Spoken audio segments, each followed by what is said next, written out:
Quest Update V59 is here and starts rolling out tomorrow, and it potentially fixes one of the Quest 3's biggest shortcomings. Let's talk about what's included in this brand new update right now. First up, let's get one of the big things out of the way. The Quest 3 is a battery hog, and that's why in V59 they've released some battery improvements. They call it giving us battery life, specifically saying MetaQuest 3's extended battery feature gives you more control over the trade-off between active battery life and high performance. It's designed to help you decide whether you want to extend playtime or experience the best possible graphics. You can toggle this feature on and off from your power settings. This will give you the ability to play longer on the Quest 3, sacrificing some of the additional graphical power of the Quest 3. Now, we don't know exactly what that means yet. I will look into it more once I get this update, which, like I said, starts rolling out tomorrow. But currently, we don't really know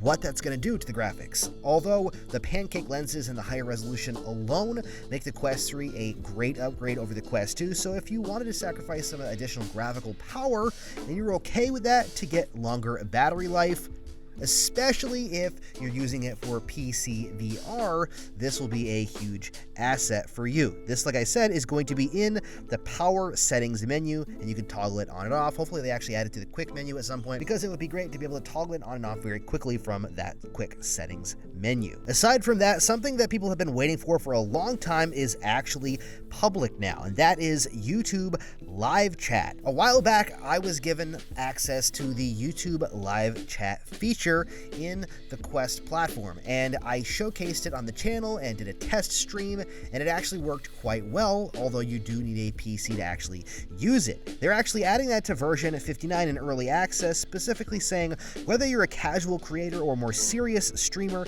having easy access to live feedback from your audience is key to producing engaging content. With V59, we're providing creators with early access to YouTube Live Chat so you can seamlessly follow and respond to the fan conversations, even while fully immersed in the latest VR games and experiences. If you are a YouTube creator and would like to try out this new chat feature, please fill out the early access interest form. I'll put a link to the blog down below, and if you want access to that, then submit for early access. It's not publicly available in the sense that you can get it immediately with version 59, but it is publicly available in the sense that you can submit for interest in early access to check it out. Also, reactions and more have entered the chat, according to the blog post. It says your in-headset experience just got a little more expressive, engaging, and fun.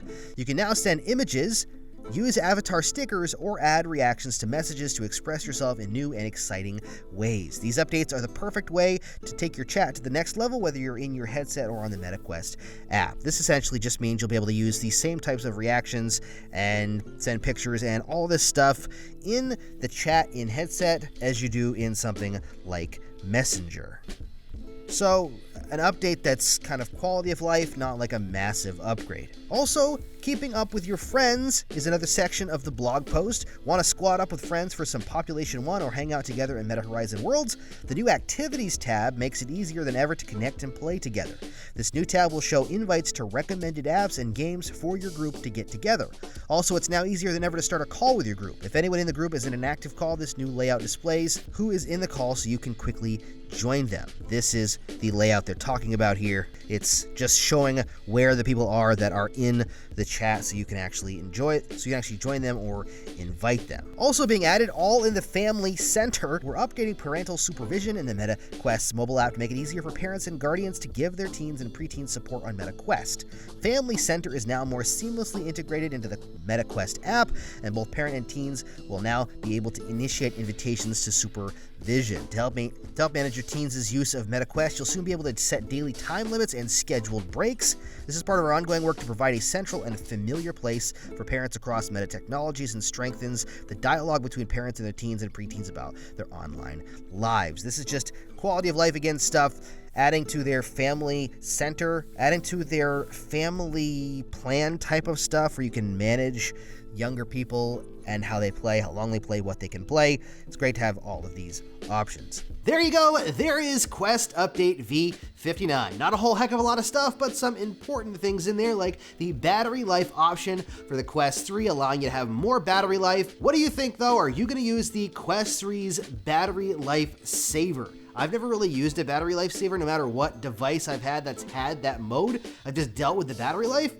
But if I'm playing something that I really want an extended time on with the Quest 3, I might actually consider it. But let me know down in the comments what you think. And don't forget to hit subscribe to keep up to date on all things Quest. Thanks so much for watching, stay safe, and happy questing.